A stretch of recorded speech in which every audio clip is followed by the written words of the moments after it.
Did you know that Chevron deliberately dumped billions of gallons of poisonous waste into indigenous communities in the Amazon?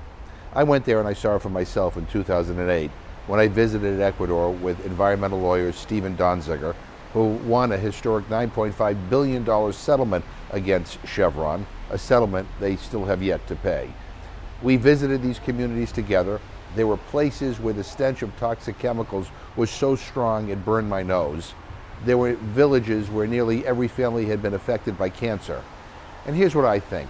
Their behavior was appalling and immoral. They have blood on their hands.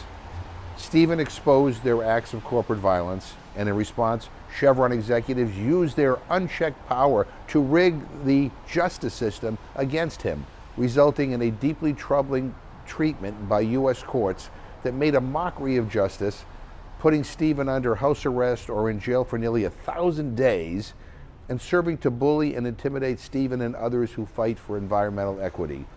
There are many concerns that Steven did not get a fair trial.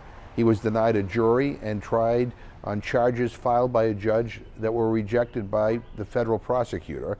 He was prosecuted not by the government, but by a private law firm appointed by the judge. And this law firm had Chevron as a client, a flagrant conflict of interest. The United Nations human rights body studied the case and found Steven's mistreatment by judicial authorities in New York violated multiple provisions of international law. We cannot let the U.S. become another country that locks up its human rights lawyers.